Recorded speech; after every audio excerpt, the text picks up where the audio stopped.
В квартирах и на лестничных площадках, в детских садах и школах, в учреждениях и на предприятиях. Повсюду сегодня используются энергосберегающие лампы. Их эксплуатация гораздо выгоднее, чем обычных ламп накаливания, но есть и свои минусы. В составе энергосберегающих находится ртуть, а потому просто выкинуть их на свалку значит нанести урон экологии. В Сибае, как и в большинстве городов республики, не имеется своего места утилизации таких отходов. И здесь на помощь приходит единственный в республике мобильный пункт по сбору отработанных ртутосодержащих изделий «Экомобиль», который в эти дни работает в Заурале. Социально значимый проект реализуется Министерством экологии и природопользования Республики Башкортостан совместно с предприятием «Табигат». С населением мы принимаем бесплатно, с юридических лиц вот только в этом году начинаем работать с юрлицами на коммерческой основе, собираем, но и договора заключаем. До этого, когда мы приезжали сюда, мы только с населением, с юрлицами просто договора заключались, но мы с сбором с юрлиц не занимались.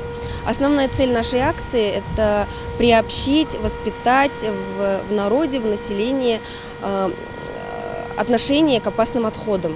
Их нельзя ни в коем случае смешивать и выбрасывать совместе с твердокоммунальными отходами. Они очень опасны для дыхательных путей. Как отмечают специалисты, население проявляет неплохую активность. В число приносимых ртутосодержащих изделий отработанные люминесцентные лампы, энергосберегающие светильники, использованы алкалайновые батарейки, ртутные термометры, разрядившиеся аккумуляторы и многое другое. С лицея Рандек принесла лампы,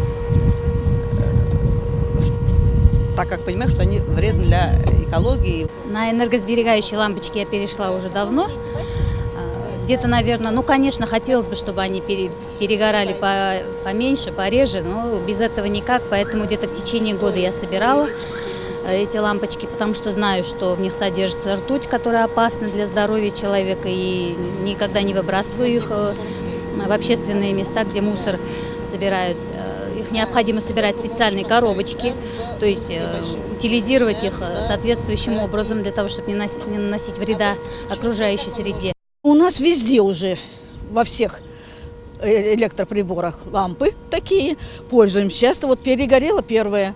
Содержащие лампы, это, конечно, для всех, для окружающей среды это является опасно, отравляет не только в школе, но только и дома, в частных домах.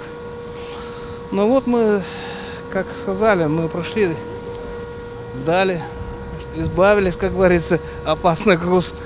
Напомним, что данный проект начал свою работу в республике 7 лет назад. С тех пор каждый год более 7 тысяч опасных отходов утилизируются правильным и безопасным способом. Давид Фадеев, Данил Алибаев, Олег Кадыров, Гульгина Раскильдина, телекомпания СТВ.